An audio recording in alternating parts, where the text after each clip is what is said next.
Good afternoon. Thanks for coming out, everybody. Welcome to the second installment of this semester's Entrepreneurons series. My name is Laura Heisler, and I am the Director of Programming for the Wisconsin Alumni Research Foundation, and we are delighted to present this series to you each year.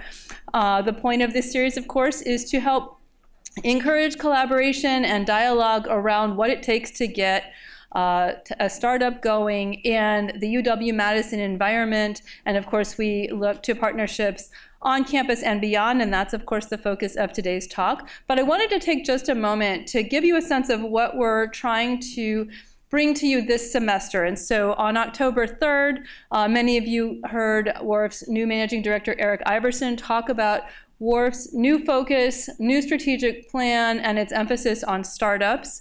What we're attempting to do is bring you sort of an arc of the campus ecosystem from our perspective here on campus. So on October 3rd, you heard about where WARF is going. Today, what you're going to hear about is the relationships and partnerships we have with a number of organizations that are based off campus, but that have really intentional goals in collaborating with UW-Madison to help foster more startups in the science and technology space. And so that's how this fits in. And then we're going to bring it all home next month on December 12th with a look at what's ahead for the university's Discovery to Products Initiative, D2P, with Interim Director Andy Richards. And so that's sort of our plan for this semester, is to create a bit of an arc to give you a sense of all of these different key players in the ecosystem. Of course, there are many more than we can represent in 3 sessions, but hopefully that gives you a taste of the environment from a campus perspective. And so that's really what we're trying to accomplish. Let me just also mention a couple of housekeeping items for the way Entrepreneurons sessions go if you haven't been here before. We're going to have an initial couple of speakers give you some introductory perspectives, and then we're going to have a panel conversation, and the panel will have a facilitated discussion to bring out some perspectives and give you a sense of who's doing what. And then we're going to turn things over to the audience for some Q&A and interaction. Typically, the session goes until about 5:30. If you do want to ask a question during the Q&A, we're going to ask that you wait for one of the mic runners to reach you, because we record all of the Entrepreneurons sessions. We have a great video library that you can find at warf.org under programs. So do wait for the mic. And then finally, we always conclude with an interactive networking reception in the atrium right behind the room that you're sitting in. So the doors behind you will open, and we'll invite you to join us in hors d'oeuvres and beverages and continued conversation. So that's another opportunity to interact with the panelists and the speakers if you want to continue the conversation afterwards. So that's how these things go. Do please have a name tag on for the reception so that we know that you're part of this session and not just someone who's coming by for a free drink. So we appreciate that. So with that, I would like to turn things over to our speaker, who's out there trying to lure more people in, but I'm going to invite Mike Wagner to come into the room. We're delighted to have Mike talk to us today. Mike is a portfolio manager at WARF on the investment team, and in that role, he's responsible for private investment activities within WARF's investment portfolio. Mike joined WARF in June of this year, and before that, he owned an alternative investment consulting firm and provided services as a consultant to WARF. He also led non-traditional investments at the State of Wisconsin Investment Board until 2004. Since 2013, he's been an adjunct lecturer in the School of Business at Marquette University, teaching courses on alternative investments and entrepreneurial finance. He has a BBA in finance and accounting and a master's in finance from UW-Madison, and has the designation as chartered financial analyst. So with no further ado, please welcome Mike Wagner. Wow. I sound pretty good when Laura does that. She makes everyone sound really good. Oops, move just ahead here, Laura. I want to go back just one. That's good. Thank you for coming today. It's great to see everybody here. Second part of the series. I know many of you probably listened to Eric kind of give an overview of some of the new things that are afoot at WARF. So I'm glad to follow up on that and talk about some of the more detail. He would have given you an overview of some of the new things.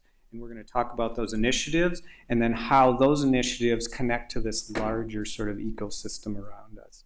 I'm going to start off by introducing our panel today, just so you get a little background. First up, we've got Maggie Brickerman.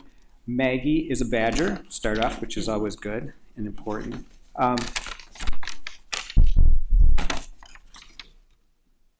So Maggie's the managing director, and she's a co-founder of G Alpha here on campus. She's been working actively. G Alpha is an accelerator, a little bit of Maggie's background, very active in the political scene, growing teams, organizations.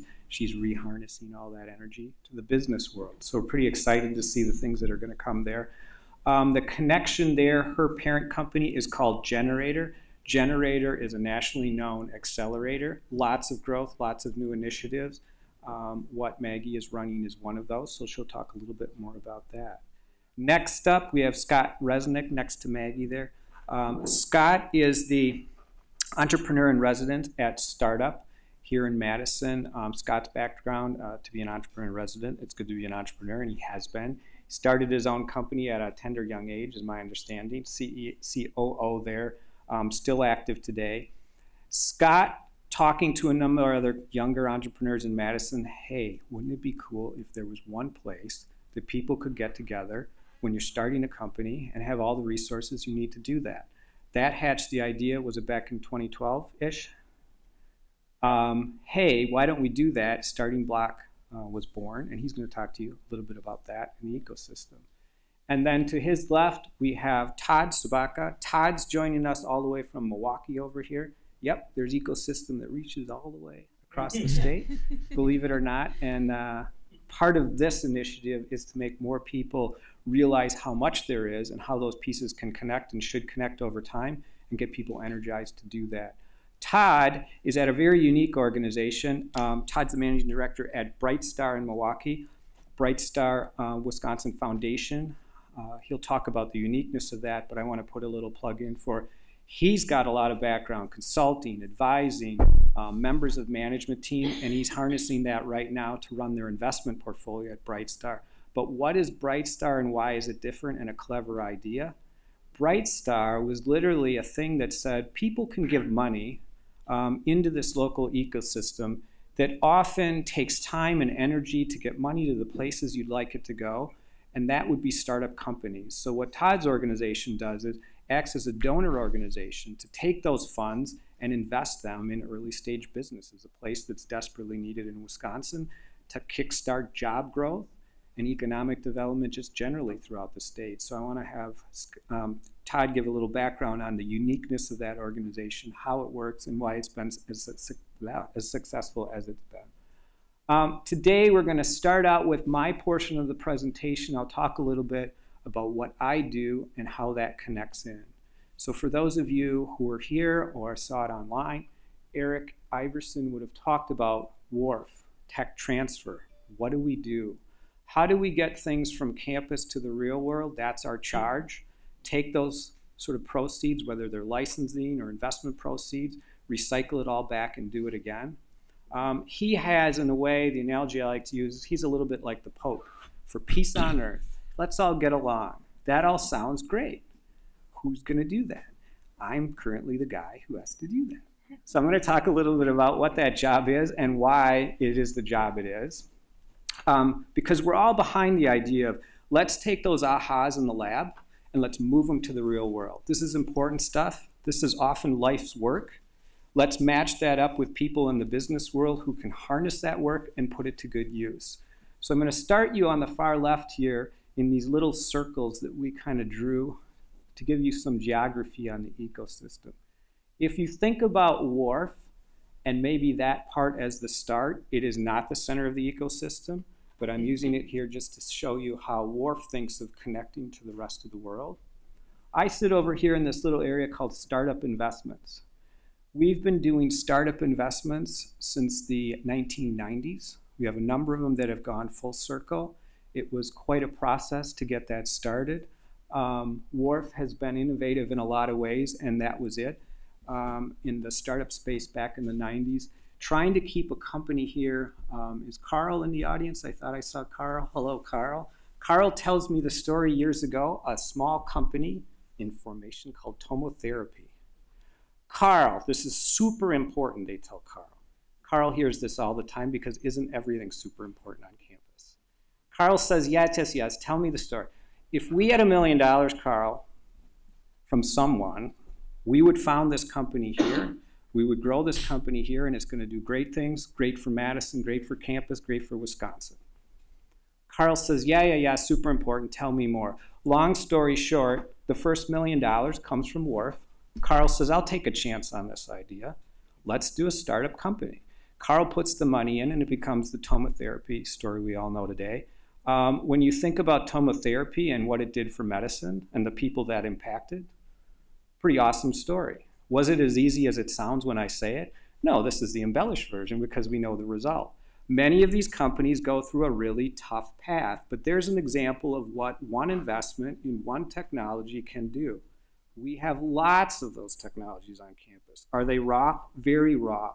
So the idea is, how do we take the resources we have in whatever forms, nudge it all into place so that it doesn't rely on Carl maybe coming out of retirement to do it all again. Are you up for that, Carl? Not quite. So what we've got is WARF way over here on the left. I sit in this little space. Our board said we'd like to see more of this. Why did they say that? Well, they get to be a little bit like the Pope too. We want more of this. Hey, this is great. Let's do more of this. They said, well, we'll put our money where our mouth is. Let's approve 2 new programs, a seed investment program, and actually we've got a co-invest program, but let's approve some more capital for that as well. So that's what they did this past spring. They said, we want more. The big news is this seed investment of $10 million.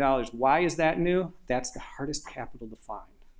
Most companies cannot find the capital Carl, for example, first put up to say, let's get going. Because think about your due diligence. There's no revenue. Sometimes there's no team. You might have a technology. Maybe you have a patent. Maybe you have a license. There's very little to go on. That's really hard capital to invest. If you're in the venture world, you put in $1 million, you expect a ginormous return. It's very hard to find that capital. So this is a fairly big deal for WARF now to have some seed money.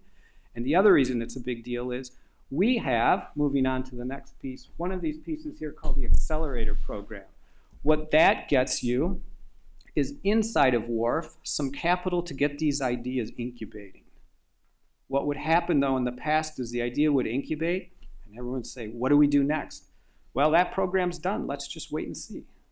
So what this new seed money does is connect all the dots. We have capital now to go from incubating a company or idea into a seed stage, and after it gets through a seed stage, hopefully if it's in good shape, some real VCs show up and say, we're ready to take a risk on this company. And then we've got capital to co-invest alongside those VCs. So that's a little bit of the WARF bubble, we call it, what goes on in there and the capital we have to invest. And what we're trying to do, expanding still inside WARF, is harness our intellectual property group, our licensing group, and this little accelerator program we have to take things that are good ideas that we decided to say, let's pursue a patent. And once we have a valid patent, the licensing group swings into action to say, how can we get this patent licensed to someone who can do something with it, develop it and turn it into a revenue stream? And we've got the capital now to backstop that, whether it's in the form of a new startup company or an initiative that might take that license, put it with some other technology, and then do a startup company. So that's our little WARF bubble and what happens in there. Now let me give you some insight into the current state of affairs, the part that Eric didn't talk about. Eric says we're going to do this. We got a lot of good ideas. We got a lot of things coming in campus. $1 billion of capital comes into campus. We got to get this to the market. We're looking at the pipeline. It's sort of just dripping out. I'm like, there must be a clog in the system. Something must be holding this thing up because this is really exciting. This is world-class technology. Let's get it moving. You crawl up into the system and you're like, I see where it's clogged. The helpers in the ecosystem are struggling to help companies get formed and moved and headed in the right direction. So let's move over to the UW campus piece. What I found pretty quickly was we had lots of very raw technology, and we had a lot of people saying, I have a great technology, it's going to work. I'm going to start a business, it's worth $1 billion. They didn't really have so much stuff in between, but they had that idea. And what I found, given my background, all nuts and bolts, Mr. Businessy, I'm like, what's your plan? Just tell me your plan. What are you going to do next? How long will it take? Who's going to do it? How much is it going to cost? And then once you got your technology working, tell me about your business. Are you going to be the number 5 person in the market? Let's use the example of McDonald's. I always use that one. We can all make a better, maybe I shouldn't say this. We can all make a better hamburger than McDonald's, right? McDonald's is the leading hamburger. If you came from another planet, you'd say that must be the best product. It's clearly not the best product. So this situation turns into, we need technology that is that good. It doesn't even have to be the best if you have a great business plan. If it's the best and you have a great business plan, you got a pretty good shot at doing something in the real world. What's in it for WARF? If we not only help on the IP side, and now we have a license, and we help start a company to get that company to the real world, what comes back? Licensing revenue comes back. What else comes back? We'll sell our stock in that company, and we have 2 streams of capital. And what do we do with that money? We do it all again. It never ends. You could think of it that way too. It never ends. So what this led to, more or less internally and recently, was a complete push again back on our IP side, our licensing side, our accelerator program to say, what is it we really need to not only do kind of this co-invest piece, but the actual seed investing, the hardest piece of investing. And what we found was we need companies to be in better shape by the time they get to us.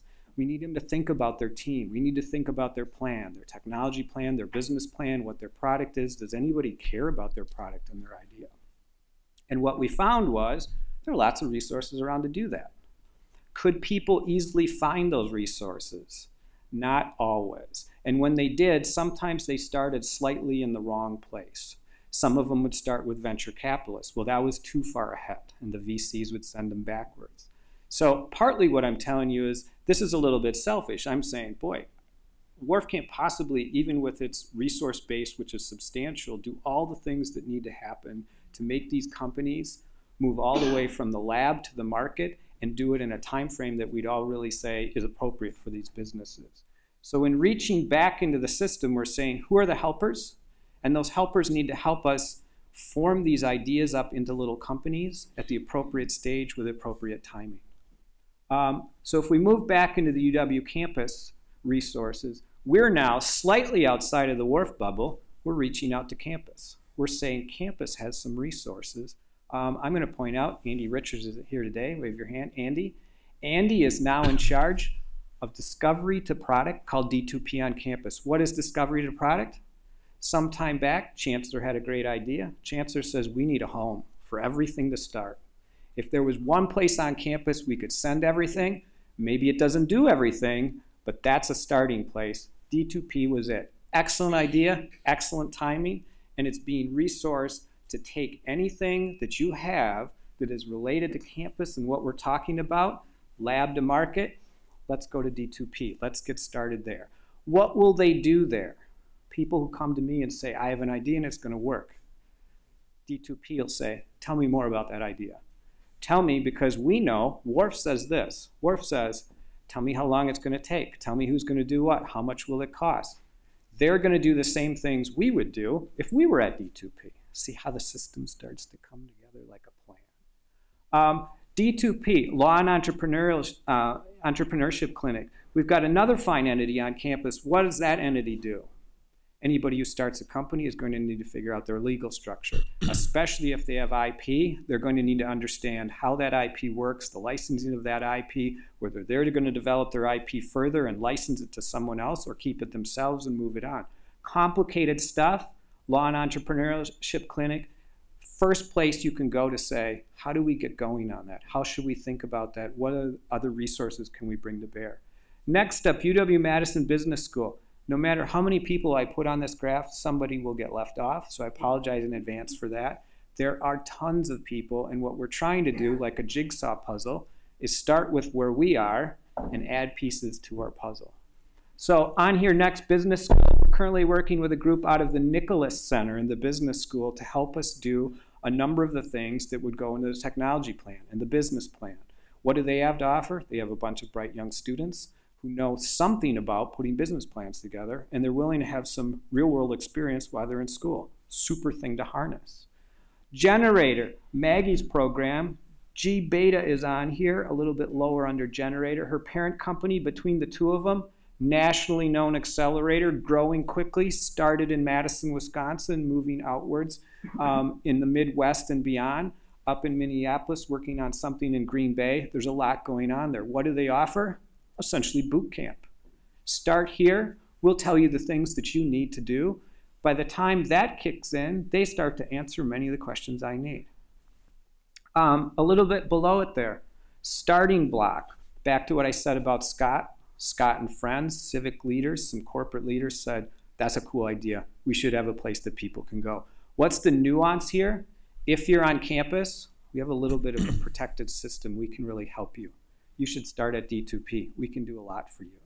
If you're off campus, you've already incorporated, you're a company, think about the nuances there, for-profit versus not-for-profit yet. This is where some of these other resources, in particular StartingBlock, swing into motion. They will help you get your business going. Let me jump up just quickly. UW Extension, federally funded. Hey, let's take some capital, sprinkle it across the country in an organized fashion. And what do we have? Small business development centers all across the country. We have one right here in Madison, right down at the business school. Same situation. If you need to start, perfect place to start. And then I'll jump ahead a little bit in the interest of time. BrightStar on the list here. I put BrightStar down by these economic development type businesses. Why did I do that? They're a little bit of a hybrid. Are they trying to make investments and make a return? Absolutely yes. But are they doing it in a way that essentially gives it all back to the community and keeps recycling it? Yes, they do. Lastly, we'll push out to the far end there, venture capital. Got a number of names on there, some of them local, some of them regional, some of them national. That would be the group that they're in it for the profit. Is greed okay? Sometimes. If it suits your purposes, in our case, we need people like that because of their depth of resources, their depth of capital, and their ability to take good ideas, spot them, resource them, and get them to the market. What we're trying to do is take all these pieces, this is a lot like herding cats it keeps coming back to, and nudge them into place, because if they all start working together, selfishly, the stuff that shows up on my desk has a tech plan that works, a business plan that's exciting, a management team that's almost fully formed, some capital that might already be in place. My job is really easy. All I have to say is, yeah, I'll put some capital in behind it. Now I'm being a bit facetious, but that's the plan. I think we're still at an exciting point of forming more of it up. The resource base has been here in different pieces for years, and it keeps growing and getting more connected. So that's the introduction from kind of the WARF piece. I'll turn it over to Maggie now to talk about how Generator sort of formed up and what it's doing in the ecosystem there. Ready, Maggie? I'm ready. All right. Are we on? Can you hear? Okay, good. Well, thanks so much for having me, Mike and everyone. This is a fun room to be in because I feel like I personally know like 80% of the people in the room. A lot of people who have gone through the G-Beta program or are currently in it are here, friends from soccer, friends from curling, so hello everyone. So I'll just give you, because I think a lot of people are kind of familiar with Generator and G-Beta, I'll give you kind of the brief overview, and then to put a finer point on it, just kind of tell you, I like how we're kind of like a little in the blue campus bubble, but a little bit off. I think that's very appropriate in terms of where we sit. So just a little history. So Generator was founded in 2012. Both of our co-founders have, one has multiple degrees from Wisconsin, another just has one, but he still counts as a Badger. So they, Joe Kurgis and Troy Vossler, both attorneys, met each other working on opposite sides of the table negotiating startup deals, Troy representing startups and Joe representing investors. And got to talking and agreed that we have everything it takes in Wisconsin to build a high-growth startup ecosystem like you would see in other places in the country. But really what we lacked was efficiency. So entrepreneurs were kind of out on their own trying to find mentors, tap into someone who might be a customer and raise money. But if we could get that coordinated a little bit better, we might be able to help people do more faster than they could on their own. So Y Combinator at the time, many of you I'm sure have heard of, but was and still is kind of the gold standard as far as accelerators are concerned. And they said, we really like what Y Combinator is doing. Let's see if we can mimic that in Wisconsin in a way that's a good match for our resources and for this ecosystem. So there were 2 original investors in Generator, and at our core, Generator operates like a very small venture fund. So we have these small funds that are directly invested in a very small number of companies every year. So at that point, it was 10 in a year. It's now 15. And the philosophy is if you can invest a small amount of capital, but then a ton of resources in terms of the network and the mentorship and the expertise that you're surrounding companies with, again, they're going to get farther in a short period of time than they would on their own. So fast forward to today, Generator has invested in 59 companies. We've raised 5 funds, 4 in Wisconsin and 1 now in Minnesota, Minneapolis. Those alumni have raised about $150 million in follow-on capital. For us, that's a very important metric, because if people are continuing to raise financing, it means they're growing, they're hiring people, they're adding customers and revenue, so it's kind of a nice catch-all metric. So it's very important for us to track that. So we're industry agnostic. We have companies from, really kind of the deep tech side. We have Eat Street is one that probably a lot of people in this room are customers of, so more consumer technology. So very diverse in terms of the companies and the network that's been built up around it to support them. So in 2015, with the support of WARF, we were really excited to start the G-Beta program. And what had kind of happened in between is the Generator program had become very competitive. We have been nationally ranked in the top 15 startup accelerators in the country for the past 3 years in a row. So just the applicant numbers had started to really be off the charts. We're at a less than 1% acceptance rate, and people are applying and getting in from all over the country and even internationally. And we said, we have built up a lot of expertise, and I keep saying this word network because it's really vital to what we do. And we're really having fewer chances to invest in Wisconsin-based companies. So what can we do to reinvest the resources that we have exclusively for the benefit of companies with local ties, and particularly in Madison with those who have a tie to campus, because this is where the density of talent and innovation is happening. So we spun up this program called G-Beta that basically is a mini version of Generator. It's a little bit shorter. It's free, so we don't take any equity. We don't charge any fees of the companies. We can have it be free because of the support of WARF. So thank you, WARF. And very generously, I think Mike probably won't brag about this, and we talked a lot about sort of the WARF IP and technology that WARF owns. But the program is open to people who don't have WARF IP as well. So it's a good mix in terms of campus IP, but then also, like, if you're 2 sophomores in a dorm room and you hack together some software, you have an equal chance made available to you by WARF to participate in this type of program. So G-Beta has grown immensely since 2015. As Mike mentioned, we actually just announced today we're bringing it to Northeast Wisconsin, and Microsoft is actually sponsoring that along with some local colleges and universities. But I think what we found is this model worked really well here to help people kind of bridge that gap between the piece that a lot of people were missing was this traction. So as Mike said, like, does anyone care about your product? Does anyone want it? Basically, does someone want to buy what you've spent all this time inventing and crafting? And our focus in G-Beta is really on, again, leveraging our network to help you answer that question. So who wants to buy this? and you really have a case to make that you have a business. And so much of that goes back to the network. So we are leveraging the social proof that we have to say, hey, Kohl's, hey, Harley-Davidson, Northwestern Mutual, we've got a company that wants you to be a customer. We know you don't know them, but you know us. Are you willing to take an introduction and give them some feedback and kind of get the ball rolling that way? So that model has worked. It's expanded to all these other cities, but it started here and it continues to thrive here. So we work with 15 companies in a year, that's 3 cohorts of 5, and primarily people doing G-Beta in Madison have a tie to UW-Madison. So I just want to emphasize it again where we kind of fit in. I think there are immense resources on campus, especially for companies that aren't incorporated yet, as Mike mentioned.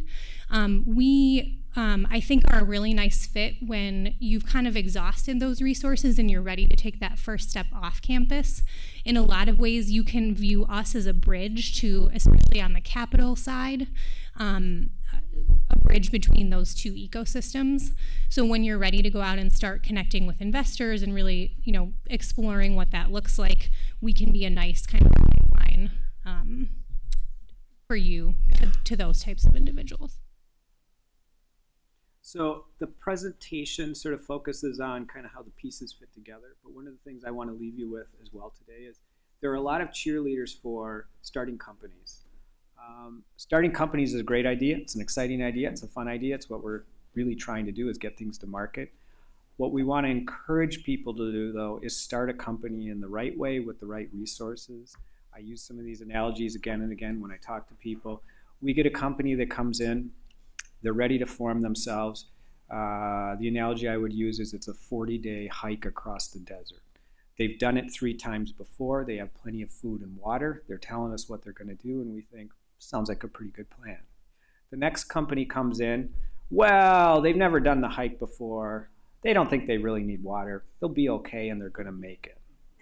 So what we're trying to encourage people to think about, one of my colleagues reminded me, I gave a small presentation to a group at the Law and Entrepreneurial Clinic, and afterwards she said, Mike, you were a little bit of a downer there. Because I tried to balance the complexity of excitement with how difficult this is. And if that saying of it takes a village to raise a child, boy, that is the case in spades when it comes to a startup. Nobody I've met yet just says, I did it all on my own. There are a few arrogant jerks who say it after they succeeded, but nobody says it on the way. They really get they need help. So what we want to encourage you to think about is, don't just start, get started with help, and the helpers really will help you. You will be amazed at how many people will say, you know what, I can help you. I have some ideas. I know someone else. Why would you start on the 40-day march? You've never done it before without any help. Why don't you go on the march when someone else is going to help you and tells you what they need and the things that can go wrong? So what we have in Maggie and her program is essentially one of those first steps, whether you're actually an on-campus resource-based company or an off-campus. They're just saying, you know what, come and see us. We'll help you. We'll give you some ideas of what you might need to look for. And I think, as I think we all try to be, we try to be just a good player in the ecosystem. And I think you could tap into any one of these places, and sometimes one's closer, or like you just haven't, you know, there's just one that you've heard of or you got an introduction. And I think any of us and anybody up here can kind of help you figure out, you know, what it will refer. We won't just be like, oh, this isn't for us, goodbye. We really try to help you find that right place. And I think, as Mike mentioned, for campus people, that in many cases will be D2P. That's kind of a Grand Central Station starting point. But don't be afraid to reach out, because we all know each other and have a good sense of the resources, and we'll help you kind of figure out where to plug in. And another analogy I sort of use, which is why that point is so important. The group we have here is playing really nicely together. You really could call any of these people and they'd say, you could start with a VC and they'd say, you know what, you're too early for us, but I know where you should go and they can help you. That's the way you should start. Ask for help, get connected, and you'll sort of move along better. All right, let's move on to Scott. Scott is StartingBlock down here. He's got a very unique place in the ecosystem and a lot of resources coming together all in one place. Yeah, Mike, thank you. I'll actually share my story as an entrepreneur on the UW-Madison campus. See, Mike encourages everybody to go about it in the right way and form a solid company early on. My first goal on campus was to do everything the wrong way and see if it would work out for myself. So back in 2005, I was in Chadbourne Hall. First, show of hands, how many entrepreneurs do we have in this room or at some point want to be an entrepreneur? Okay. So I was in Chadbourne Hall in 2005, and I had this, my business partners and I had this somewhat radical idea. We thought folks would want to someday be able to watch TV online. And I'm pretty sure at some point this idea could take off. We were freshmen and sophomores at the time. There was 8 of us, and there were 2 really large problems at that time. One, which was buffering in real time, so being able to watch ads, and then server space. We were able to solve the first problem on a technology platform called Red 5 using Flash to basically be able to distribute ads. And then for server space, we were, and I know you may use the term hacking, but that's not the right connotation. We borrowed extra server space in the UW Arts department because we tried to figure out which department would not notice as much server space, and we said the art department won't miss it.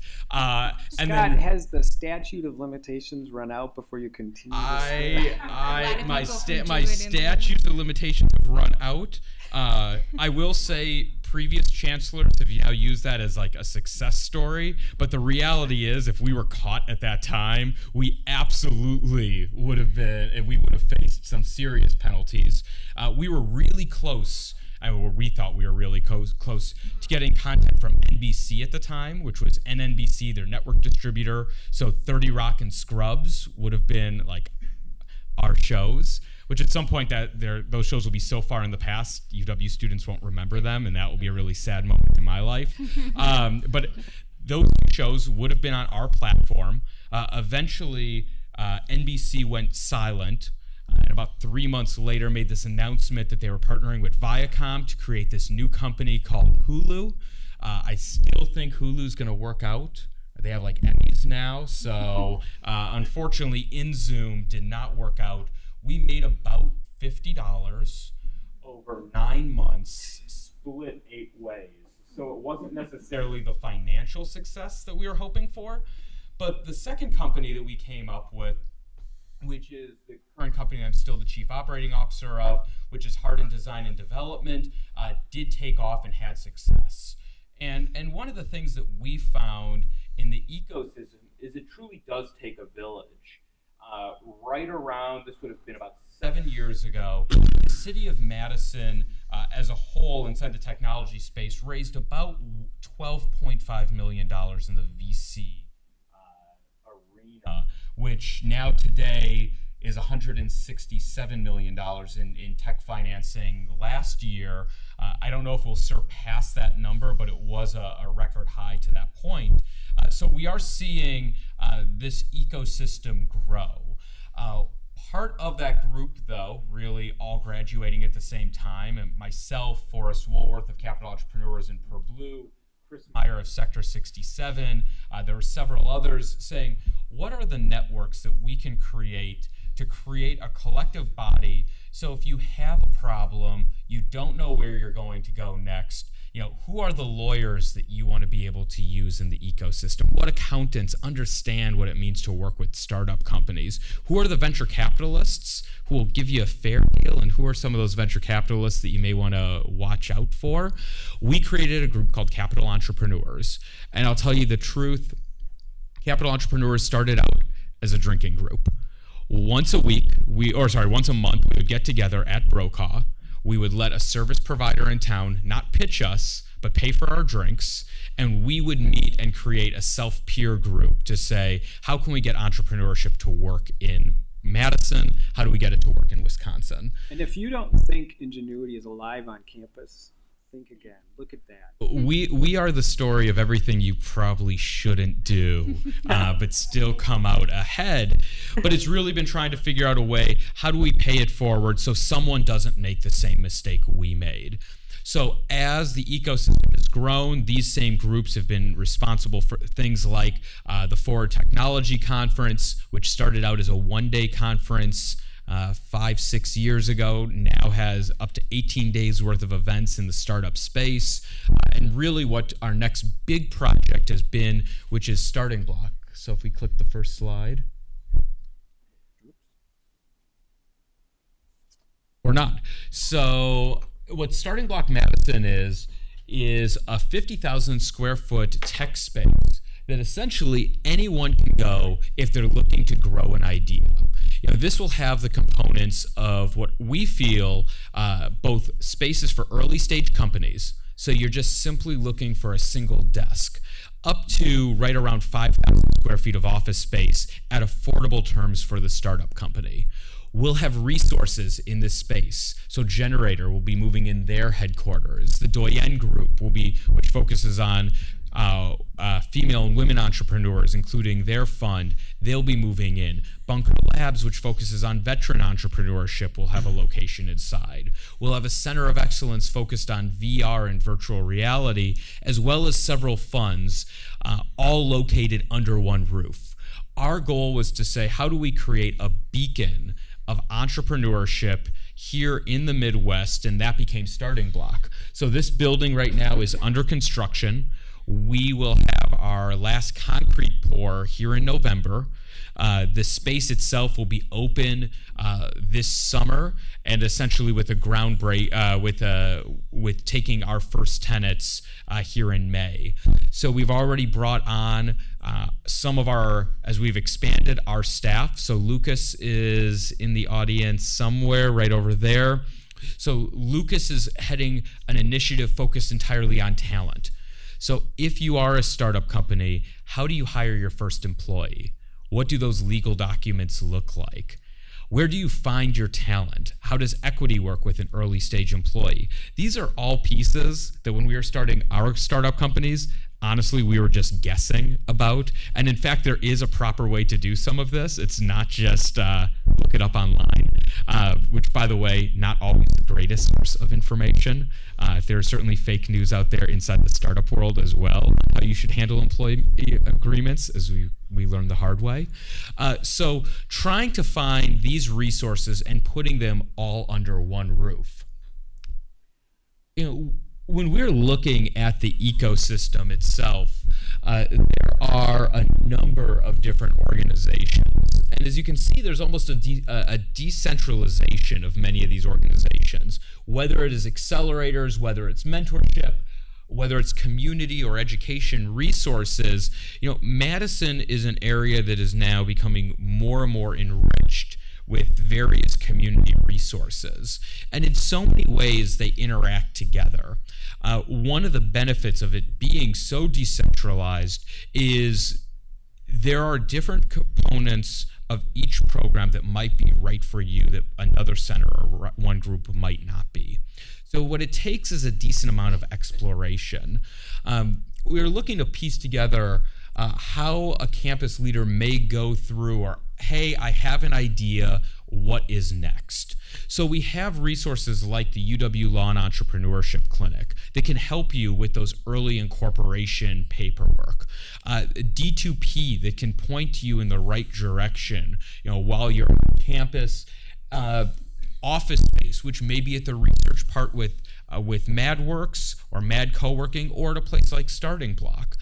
But what you'll find is as you go through the exploration process, there might be 6, 7, 20 different organizations at some different point that you may actually touch.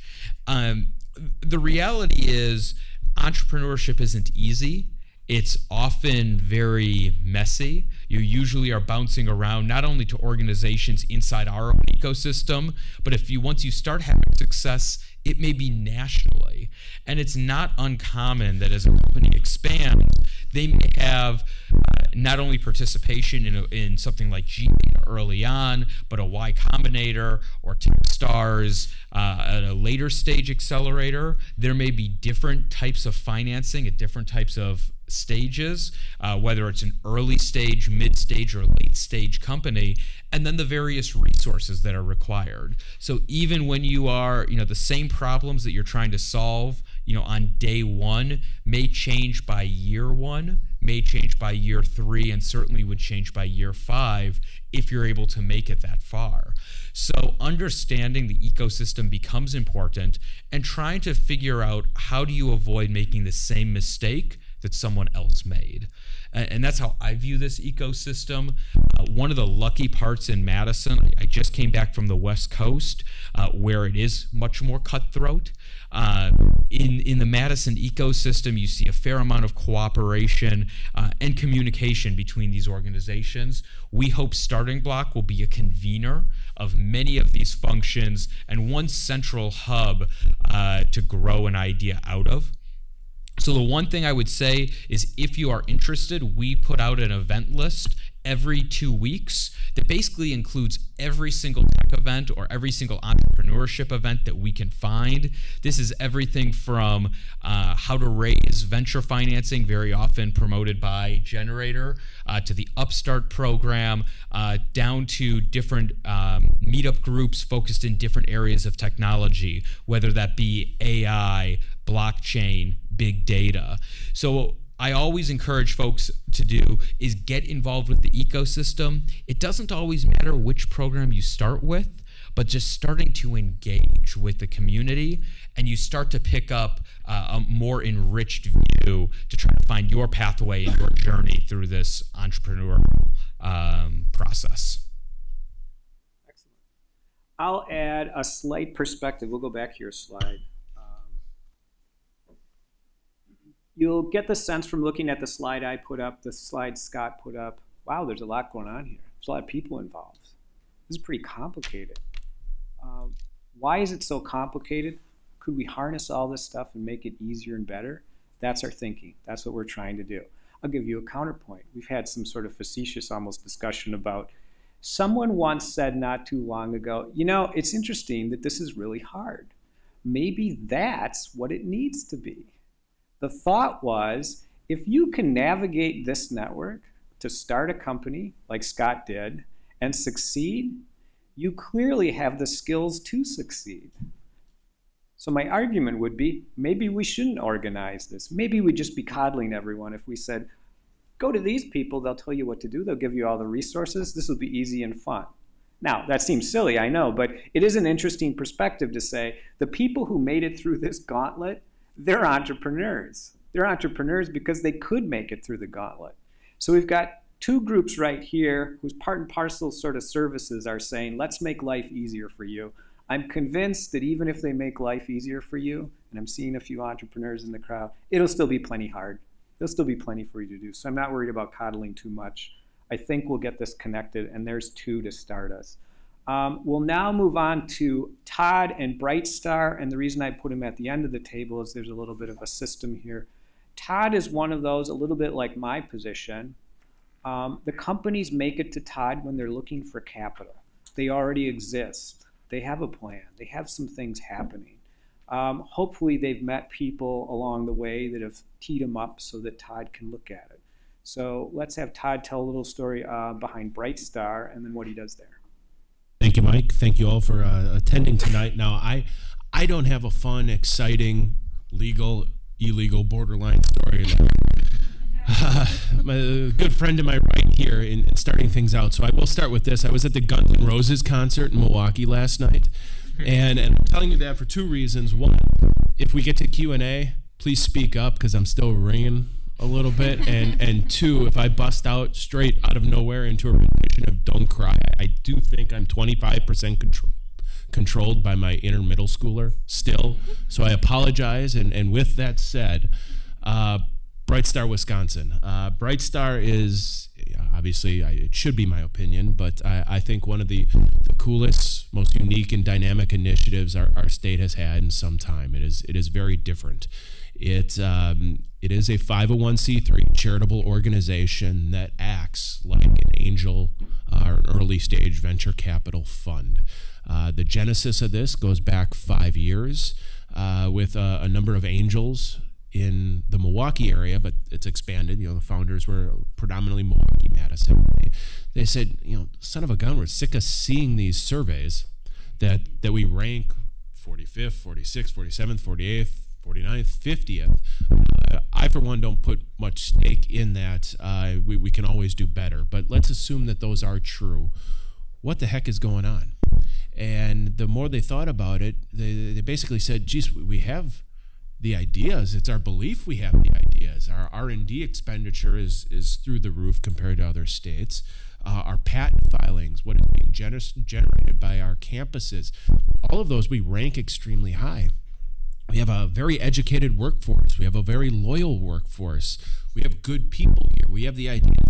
What are we missing? It must be the capital. And so we looked into it more and more and created BrightStar to provide a vehicle, a philanthropic vehicle for people that care about the state of Wisconsin to donate their money, to have that go into early stage companies, because it's in early stage companies that you do see a transformative effect. That's where you get rapid wealth creation. That's where you get rapid job creation. It's not with the bigger companies. It's with the smaller. That's where you get the true innovation. That's where you attract good younger talent. And when you develop the ecosystem, that's your ability to retain them. And so in the forming of BrightStar, the first 8 people, so the 8 founders, we had almost $5 million committed to BrightStar to do early stage investing all throughout Wisconsin. the first non-founder that wrote us a substantial check would be Nicholas, which I'm hoping is a name that you guys recognize here around campus. And in those early stages, so just 4 years ago, we were off and running. This is our 4th year of investing. Our portfolio is 38 companies. We'll probably be in about 40 by the end of the year, so we're extremely active. We're focused in on that seed stage into a smaller A round. We'll take on that riskier space because that's our belief, is that to take on not just for the benefit of the entrepreneurs themselves, but also the investors throughout the state, to expand their capital, to take some of the risk off the table, help them do more deals, and maybe even take on some of that riskier early stage that they can come in and follow in on when that entrepreneur and that company are meeting their milestones and meeting their goals. We've invested almost $6 million, I think it is, $5 million. I have a board member and an investment committee member in the audience. So we'll say between 5 and 6 million in almost 40 companies, again, all throughout the state. All you have to be is a Wisconsin company. We are industry agnostic. So I've done everything from med device, health tech, health IT, to advanced manufacturing. I have a dairy company, a couple that are construction-related technologies. Perhaps the only thing we wouldn't do would be a pharmaceutical, because drug discovery is just such an extensive amount of money over a long period of time, and we'd like to see our money make an impact, especially early on, and helping drive things forward. But when all is said and done, it was our belief, and I still think there's a lot of truth to that. It's much like Maggie. We looked at it. The ingredients are here. The ingredients are absolutely here. This is BrightStar just after Generator started going. So we said, geez, we have wonderful support groups. We have some of the budding accelerators. We just need to inject capital into the space. I don't make any more money, nor does anybody involved with BrightStar. I want to outperform every early stage fund in the state and in the upper Midwest. That money gets rolled right back into more Wisconsin entrepreneurs. The hope is that this is I don't want to call it economic development, but this is an investment engine for the state going forward in perpetuity, again, because it's a very unique model. And I'm sure you guys have lots of questions in the audience, but we are further down the road. I do talk to every entrepreneur and try and give them feedback and advice that comes to us. But I would say as you look at this, get familiar with the ecosystem and this, it's the other one. It's Mike's incredible art, that one. But get familiar with that continuum from the early all the way to the investors, and try and find the right spot to start with for you, even when redirected by key resources here within the university or within Madison. Just be mindful of who you're going to talk to and if it's at the right time. I am at the stage where I'm looking for investable companies. If it is extremely raw, I will still talk to you and give you advice, but it adds an inefficiency to that continuum if we're backing and forwarding. Try and start with that right spot, and even maybe perhaps a step back, because more than likely there's a good deal of learning that you still need to do throughout that process. But we act in conjunction with all the investment groups throughout the state. Our model is to not necessarily lead a deal. We have done that. I prefer not to. The model is to follow the other investment groups. So you can name one of the networks of the funds in the state, and if we like the terms, we like the deal, we will follow in on their investment to help get that deal done faster. And in a lot of ways, time is just as important as capital to entrepreneurs. So we do plug that gap as well. But that allows us to stay extremely lean. So for a nonprofit, it's an extremely high number. We are low to mid 90 cents of every dollar donated to us gets put to mission. So that means that gets invested into companies. Great support from WEDC. We do get the tax credits. Obviously, I don't have a tax liability as a nonprofit, but I am able to sell those in the marketplace, which more than pays for our operations. So I think the past 2 years, every dollar donated to us has been invested about $1.10 to $1.15 into Wisconsin entrepreneurs. And again, that's before returns. So hopefully in the end, every dollar given to us results in between $2 and $3 that gets invested into Wisconsin entrepreneurs, and that's a continuous thing going forward. So oddly enough, unique, maybe only in Wisconsin, you can save the whales, you can save the lakes. I encourage you to keep doing that. You can donate money to save not only the kind of ecosystem of startups here, but create real job growth and real economic development. A pretty unique, clever way to think about going at the same problem before we get all the way to the pure capitalism on the end there. Greed is good. If we had time, we would have a couple more panelists doing that, but we'll sort of continue to wrap up from there. So at this point, we'll go back just quickly through here. I start over here. I'm at WARF, tech transfer, trying to get ahas in the lab to the world. We got two helpers right in front of us. They do a lot of we don't have a lot of capital. We have small amounts of capital, and we have lots of expertise in the form of others and ourselves to help. And at the far end of the table, Todd says, I'll help you as well with both expertise and capital, but generally you should be at a further along stage point, and that's how this sort of piece came together. So at this point, I'll wrap up and we'll take questions. Questions, anybody?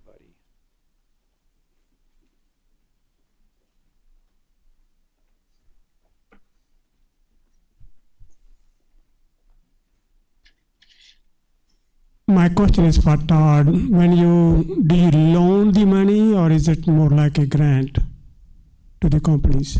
Neither. So again, we act like an angel or venture fund. So we take an equity stake.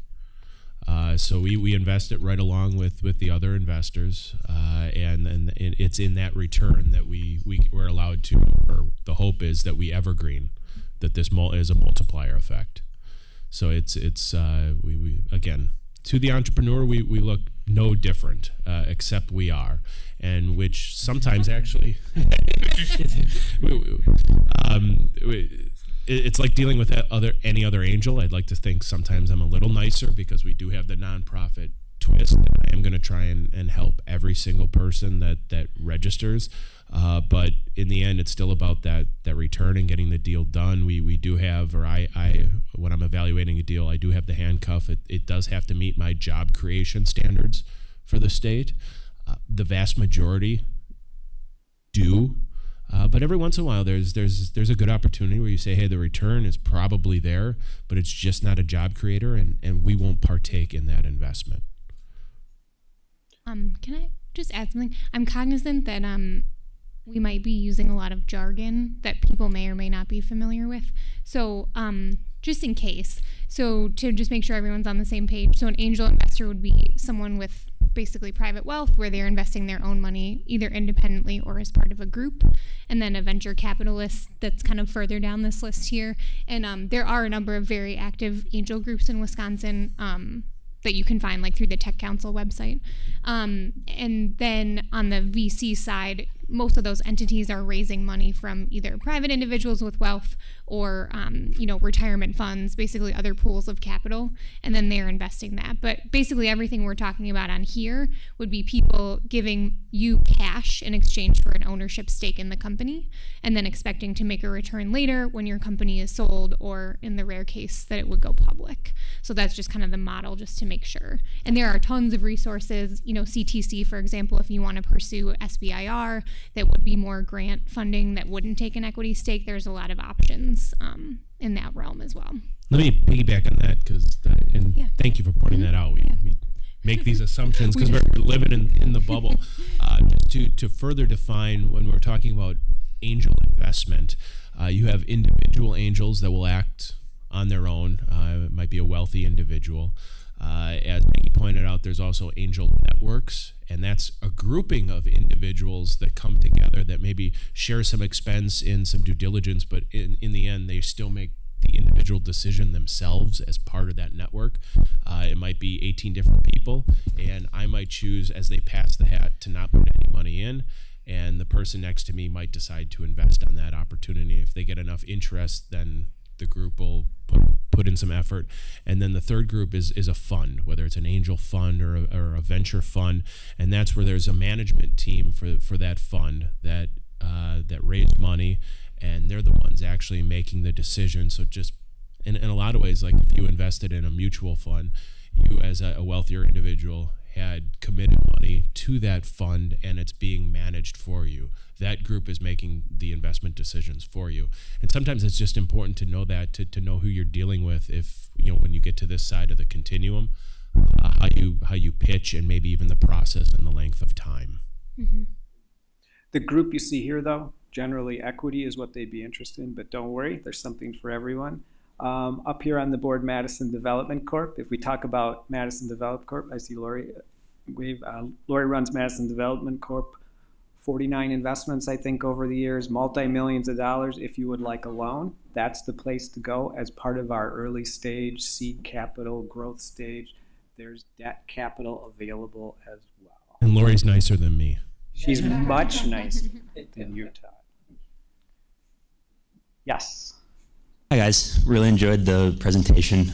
My question actually goes off of what was discussed earlier with Wisconsin being ranked 50th, like on the Kauffman Index. I was wondering what some of the actionable items, either StartingBlock or other players in the Madison entrepreneurial ecosystem are taking to help boost our rank within the next foreseeable future. I guess I can start off with, we're going to do better. Does that help? We're just going to do better. It really is a matter of, these rankings are tough. They have a lot of interesting dynamics. They have to have some methodology. Does the methodology always reflect what's happening? Sometimes yes, sometimes no. I think it's a safe assumption to say, though, generally we're not where we'd like to be and we could do better. And what you're seeing today is that effort in process. Part of it is organizing your system better, applying some more capital where there isn't capital, and applying more help and energy where capital isn't needed, but help and energy is needed. I'll let you guys sort of piggyback on that with your thoughts as well. There are two comments that I would make immediately. And first, it would be the question I'd ask the audience. What do you think the top state for entrepreneurship is currently in the country, according to Kauffman? No? No? I heard, no? Not California. Not the place that has Silicon Valley. It's actually Virginia, according to the last large state. If you think that there's more entrepreneurial activity in Virginia versus San Francisco, just in general, just look at San Francisco, you know, you're missing something out there. What I would also go further to say is there was another recent study that showed that the city of Madison, our metropolitan space, was 14th in the world per capita for venture capital dollars. So on average, we are the 14th city in the world when you look at it across our population of where we're performing. So I feel like we are doing just fine. Now, there are other areas of the state that have their own independent struggles, and we're well aware of that. But at least in our ecosystem, yeah, I think that really the response is we need to continue to try to be Madison, support the programs at the university, support the programs inside the private sector, and really it is when our next eventual exit or unicorn or liquidity event occurs, I think you're going to see Madison and the state of Wisconsin continue to jump upward. But I feel very comfortable in our ecosystem. It's still the place that I chose to start a business and continue to keep a business here. Ladies first. Oh, thank you. I'll just add a specific, just for people who are entrepreneurs in the room, and let these guys comment on the broader ecosystem. I agree with what Scott just said, though, that I think sort of the poster children are important. So if you are, don't be quiet if you're working on a startup, because I think it's important that people see that you can do that successfully, because it creates sort of this positive feedback loop that builds on itself. But I think one thing that we are very focused on, and if you are working on a company that I would encourage you to focus on, is aligning the work that you're doing to national milestones. And mostly those come from investors and they're related to financings. I think while we have, as we've discussed, a lot of resources in the state, even, our most successful companies that are going to have the biggest exits, they are importing capital from other places in the country because we just don't have the assets under management here to spin out a bunch of billion-dollar companies. So the only way that works is if you are understanding what people downstream are looking for and aligning your work today to meet those milestones later. So, Marty, from like a very specific, like this is what you can do to help contribute to this overall. If we're going to have those big successes later, everyone sort of has to do their part to align the work to that now. And that's something that we're happy to help with, and anyone here would be happy. And in a lot of cases, it's just finding who is that Series B investor and looking at what else they've invested in and working backwards from there. So don't make it up as you go along. I think that's a key. Yeah, I'd piggyback on that. Let me start with the polls, as I alluded to earlier. I don't care, and I don't think you should either. If you're 50, you want to be in the top 40. You're in the top 40, you want to be in the top half. You're the top half, how do you get in the top 10? If you're number 1, how do you distance yourself from number 2? Yeah, it's a matter of we are who we are. Let's figure out how to do it better. No matter where you are in the rankings, we are where we're at. How do we do it better? And I'm the first one to admit, if you go around the country, we are a generation behind in some things, like capital going into the space, some of the cultural acceptance of early stage, the acceptance of failure, the risk involved, the successes, which then roll money back into the space. But again, the ingredients are there, and I think what you're seeing is a lot of effort, both here within the university, the Madison ecosystem, the broader state ecosystem, is to start providing the structure that as these things start kicking, the wheels are greased to take those big steps forward. So what can you do? Get involved. Go to events. Learn as much about these organizations as possible. If you're an entrepreneur, bust your hump 24 hours a day. If you're not an entrepreneur, by knowing about the ecosystem and the people involved, sometimes it's just the one connection, the one introduction that makes a difference. And really, I mean, that's what everybody in this room can offer the ecosystem, and that's just the familiarity with everybody else involved. Next question. Would you be able to help somebody who had some unique forecasting, invented some new forecasting tools, help them launch a mutual fund based on investing with some unique new forecasting tools? Would that be a concept any of you could work with, or do you know anybody who could work with such a person? I'll field that one, I guess. Generally, that's a stretch. Why? You're starting a company, management company. Management company is going to start a regulated fund. That's a very long path that has less to do with the technology you have and more to do with just corporate formation, business strategy. What we're talking about tends to be tech transfer with intellectual property that is not necessarily quite that path. So the short answer would be that's pretty tough. You'd probably go to one of the financial centers of the world because there are a lot of people who have done that there. It's doable. It's just less likely given our ecosystem and the things that tend to percolate up here, if that helps at all. Thoughts?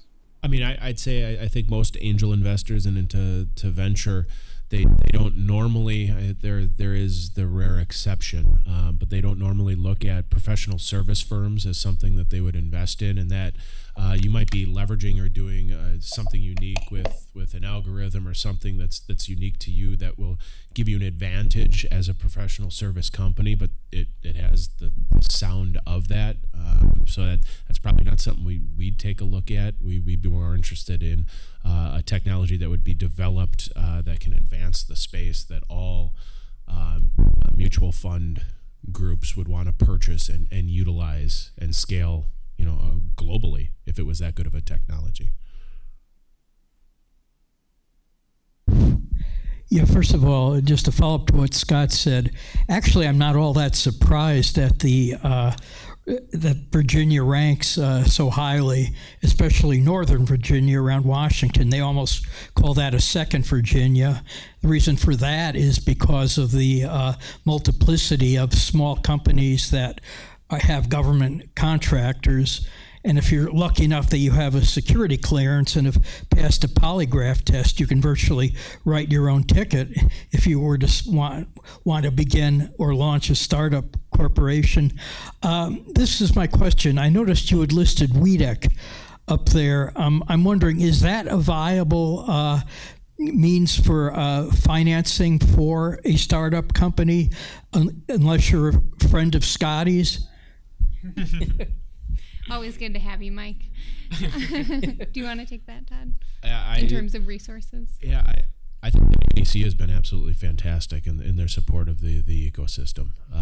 In political affiliation as to the right or the left, I'll be blunt, they don't give a damn. They're not asking those questions. Do you have an innovative idea? I think our QNBV program has been an incredible boost. Qualified new business venture. For those of you who don't know, if you get certified as a qualified new business venture by the state, so basically you're an early stage company, less than 10 years old. It's an early stage company, and it's based around an innovative idea, innovative technology.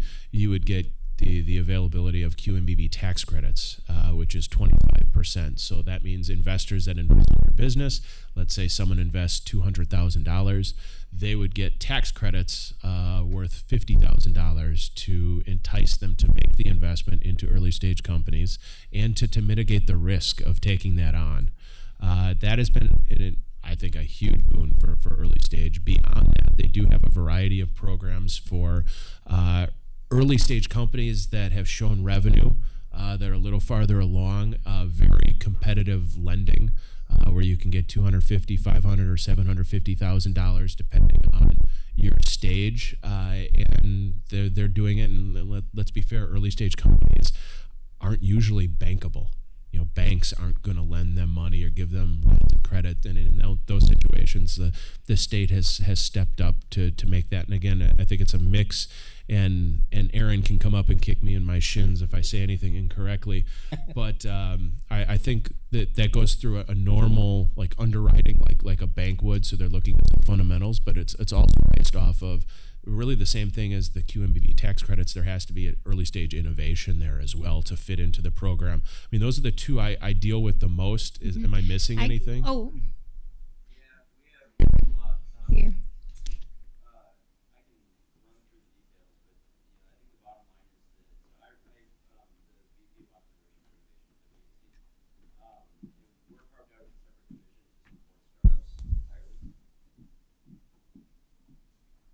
So it's really a suite of programs that we have. But I guess for the record, I don't care if you know the governor or not. I'm here to work with anybody who's starting a company. So, but Todd's got it right. Yeah, we do have a loan program. We do have tax credits. We have a bunch of stuff that can help.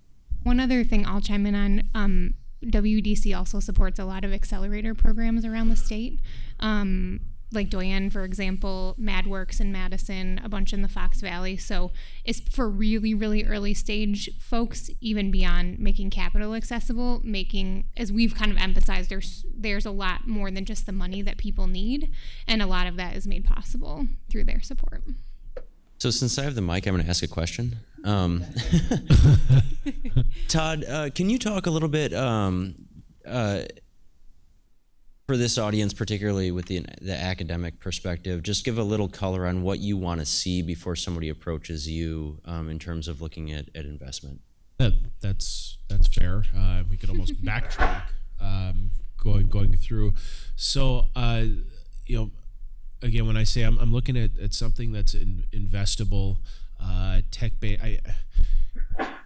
first off, is the team good? Do you have a set team? If you don't have the set team, what are you missing? And be honest about that. Be transparent. Is this something cool? Is it innovative? Basically, is it, what do you got?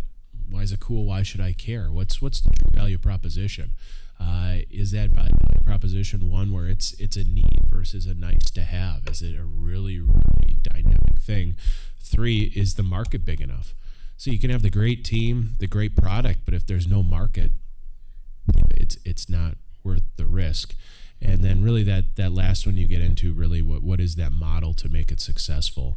What is the business model? What is the revenue model? Does it make sense for that market? Can you capture that market? If you do what you say you're going to do, will they buy? Is it, again, the right fit? I should ask this. How many of you guys are familiar with the business model canvas? Is that proliferated in terminology? We won't get into that here, but I think that is a good document. Again, business model canvas for those of you who aren't familiar with it, to go in and really understand, utilizing that as a tool to decide if you do have something that the market would want. But I mean, those would be the fundamental things that I'd be looking at. If you're missing pieces, but you're close, I'm still perhaps worth a phone call. If you're a ways off from that, or I do get a number of registrations that it's just not a nationally scalable business. I love Mexican restaurants. But if someone calls and says, I want to start a Mexican restaurant, it's not something I'm going to take a look at. I mean, that's not a rapidly scalable business. It's not necessarily, I'll try the burrito, but it's not necessarily based on protected technology. And, everything from that through mom and pops to, again, is it rapidly scalable? Do you have the market? Do you have the team? And is the value proposition there? One thing I would just say is right now we're talking about one form of capital, which is a venture-backed capital here. There are still Mexican restaurants. They are still successful businesses. They are still phenomenal businesses. There's a few that I wish I would have invested in. Exactly. And even my own business, I run a tech company, and probably the single best financial decision of my life was not to accept capital, not to go down the VC route. And it was a phenomenal decision. So knowing what kind of capital you need to try to scale a business, I can list some of the Fortune 500 companies and the fastest growing businesses also that are not accepting outside funding, or accept a very small amount of outside funding, and still have had some great success stories. I think you need to be honest with yourself. When I teach entrepreneurship at the college level, I always start this class where you're talking about honesty. I'm going to really date myself because now college kids have no idea the Monty Python's Holy Grail and the Black Knight theme scene where he keeps getting his limbs chopped off and he's still wanting to fight. You have to be honest with your situation and who you are. What capital is the right fit for you? And once you make a determination, is even taking it, if it's the right fit for you, going to be the best thing in that given situation or at that point in time? And I think a lot of the organizations that you see here are also equipped not just to help you with your business, but help you through the thought process of what type of capital and when is the best time to go about searching that out. So my question is, as a student who's kind of on the front lines of things or is about to jump into something, looking at this and listening to this, there's obviously a lot of resources for once you have a viable idea and you have a team of people and you're looking to grow, where you can go to that. Like there's a bunch of resources. What would you say to people that have ideas and are looking to validate them on like a very thorough level? I'm assuming that it's a problem that people come to you and say, I have this idea and I've been working on it for a year, and then when you dive into it, you're like, well, you haven't really validated that this is a good solution. And from a student's perspective, I haven't really seen, or I haven't been exposed to those resources to help me validate ideas on a very thorough level. And I was just hoping if you could maybe speak to some resources, maybe what I've missed in the research or your perspective on that. Yeah. Well, first of all, I think any of us would be glad to get coffee with you and go into more depth on, kind of just understanding where you're coming from, what department you're in, what skills you have, and what you need. So that would be offer number one. I think a couple places to point you just as a starting point. So as Mike mentioned, in the business school, there is a business entrepreneurship clinic. So that's another great resource, again, just if you're like, I just want to kick this around and figure out, what direction I should head in. I think that is a good starting point. There are a lot of competitions on campus that start in the spring. So a couple of them would be Nest is out of the CS department. Transcend is kind of a campus-wide innovation competition. The business school runs one. And I think, you know, to the extent you feel comfortable kind of throwing your hat in for that and leveraging, they offer mentorship opportunities and feedback and all kinds of things throughout the semester to prepare for that. I think those can be really good places where you can kind of just get some free advice and some guidelines on it. So I think those would be a couple starting points. Yeah, the two things I would just add would be, one, find someone who will just have an honest conversation with you.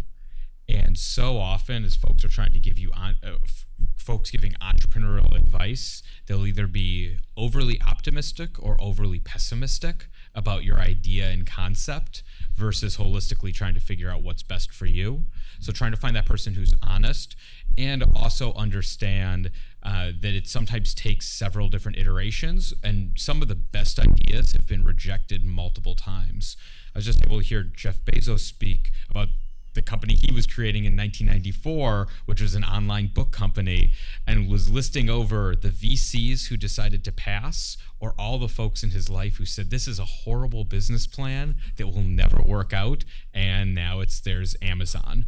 So the reality is it takes several iterations, and it's sometimes just an understanding of, do you have belief in the idea?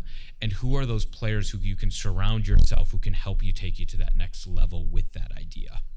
I thought of a couple other suggestions. Sorry, I'm almost done. Mad Ventures is a student org that's focused around entrepreneurship, so that might be a nice place to tap into and just go to some meetings, because there's people who are kind of steeped in this.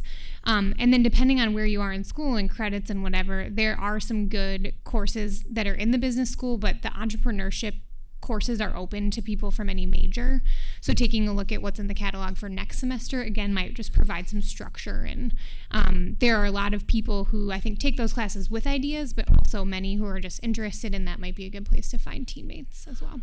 It's been my experience that the three of us could sit up here and blab all night long. You would get more from other entrepreneurs. So back to being honest with yourself, really take an assessment of the type of company that you are and the stage you're at, and then think, what's the next stage?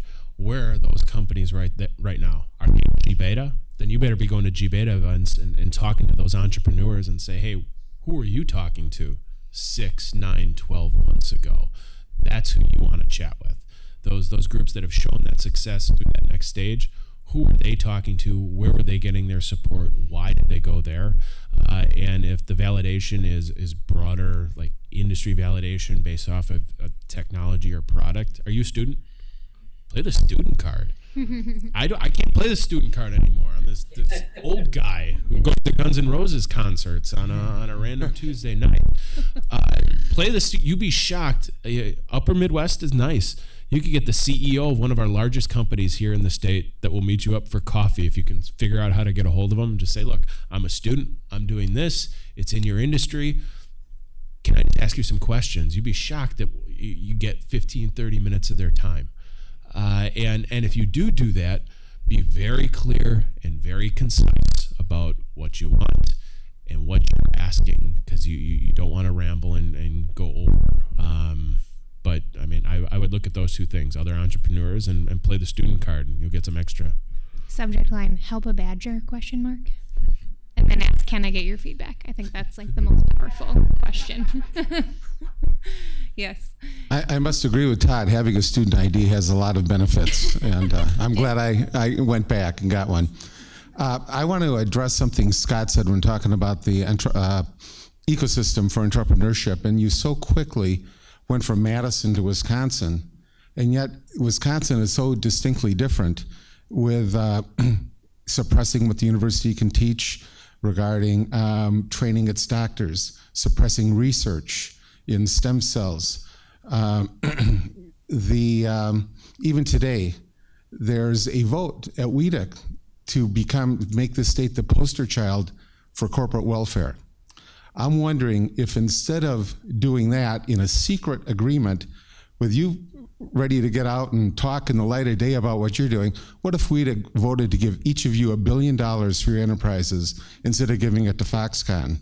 What would the environment, the ecosystem for entrepreneurship be in this state then?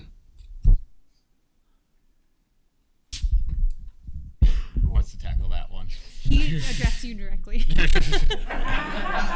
Oh, I know exactly what I think about the deal and